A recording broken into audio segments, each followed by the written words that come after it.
Halo semua, kami dari kelompok 4 yang beranggotakan Asajida Aisyah Fadalah, Hania Nurfajriah Ayudi, Khadijah Nur Khafifah, Lulu Khairiningrum, Nur Amalia Rizka, dan Salman Hafiz. Pada kesempatan ini kita akan membahas review jurnal mengenai implikasi teknik analisis konseling rasional emotif. Yuk kita simak pembahasannya. Pertama, the effect of rational emotive behavior therapy on anxiety and resilience in students. Penelitian pada artikel jurnal pertama ini menyajikan hasil studi eksperimen mengenai efek terapi rasional emotif terhadap kecemasan dan resiliensi mahasiswa dari ILM University pada subjek penelitian sebanyak 30 orang dengan rentang umur 18 hingga 28 tahun. Penelitian ini menggunakan metode eksperimen dengan dua kelompok, yaitu kelompok eksperimen dan kelompok kontrol dengan pretest dan posttest. Peneliti menggunakan skala resiliensi Conner-Davidson dan Kaple's Anxiety Theory, dan dianalisis menggunakan SPSS 17.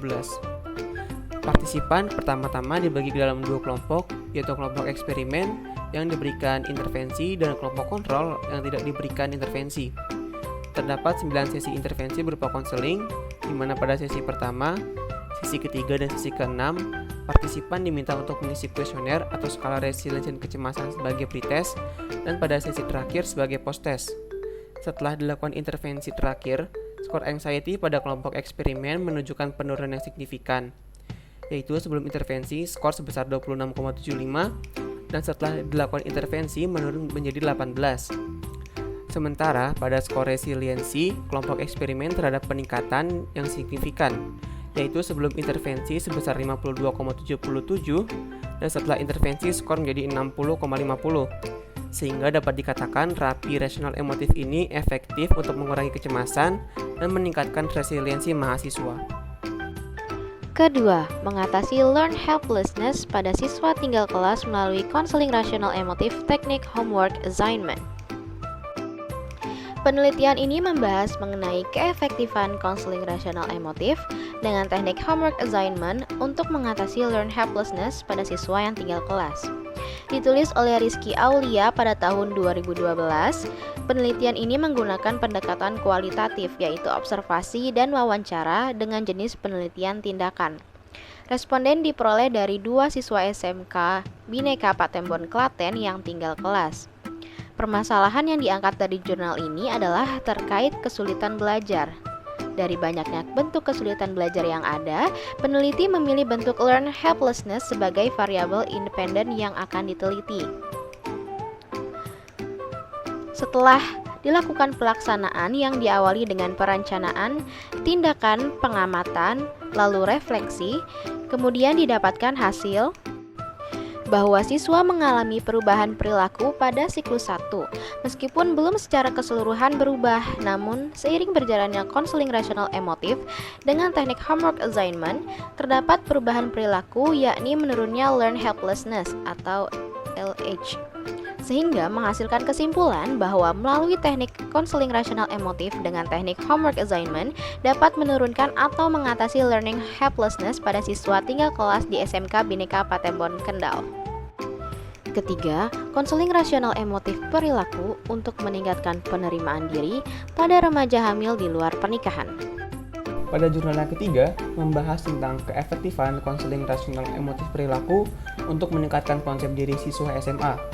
Layanan konseling dengan teknik ini diyakini dapat membantu siswa membangun konsep diri yang positif dan membantu siswa mengenal dan memahami dirinya sendiri. Metode penelitian ini adalah metode kuantitatif dengan quasi experimental design, di mana menggunakan pretest, posttest, control group design. Teknik analisis data yang digunakan adalah two independent sample test dan uji Wilcoxon-Mensch sign. Jumlah partisipan sebanyak 10 orang dengan dibagi secara acak pada penentuan kelompok kontrol dan kelompok eksperimen. Penelitian terbagi menjadi 2 kelompok, yaitu kelompok eksperimen dan kelompok kontrol. Kelompok eksperimen merupakan kelompok yang diberikan perlakuan konseling teknik rasional emotif, sementara kelompok kontrol akan diberikan perlakuan konseling tanpa teknik rasional emotif. Kedua kelompok tersebut akan diberikan pretest sebelum diberikan perlakuan dan posttest setelah diberikan perlakuan. Dari hasil analisis, terdapat peningkatan skor konsep diri yang signifikan di akhir dibandingkan pada awal. di mana skor kelompok eksperimen berbeda secara signifikan dengan skor kelompok kontrol. Dengan hasil uji tes yang menunjukkan nilai min post-test pada kelompok eksperimen sebesar 8,00 lebih besar dari kelompok kontrol dengan skor 3,00. Dengan output tes statistik diperoleh nilai Z sebesar min 2,627 dan angka signifikansi two-tailed sebesar 0,009. Karena nilai signifikansi two-tailed lebih kecil dari tarafnya, dapat disimpulkan bahwa HA diterima dan HO ditolak, yang artinya konseling rasional emotive behavior dapat meningkatkan konsep diri siswa SMA secara efektif. Keempat, the impact of rational emotive counseling group model to modify the delinquency of Javanese students. Penelitian ini membahas mengenai keefektifan model kelompok konseling rasional emotif terhadap modifikasi kenakalan siswa Jawa yang ditulis oleh Imam Tajri dan Evi Kartika Chandra yang diterbitkan pada tahun 2018. Penelitian ini dilakukan dengan mixed method research design dalam 2 tahap. Yang pertama, studi pendahuluan dengan pendekatan kualitatif untuk mendapatkan model kelompok konseling rasional emotif. Yang kedua, kelompok konseling rasional emotif dengan pendekatan eksperimen semu dengan menggunakan patch up.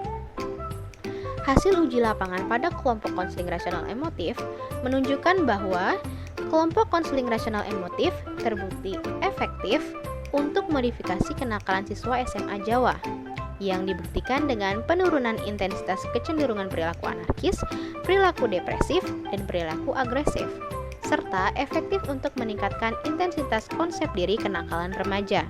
Hasil uji hipotesis menunjukkan bahwa kelompok siswa sampel cenderung berperilaku depresif setelah dikenai tindakan.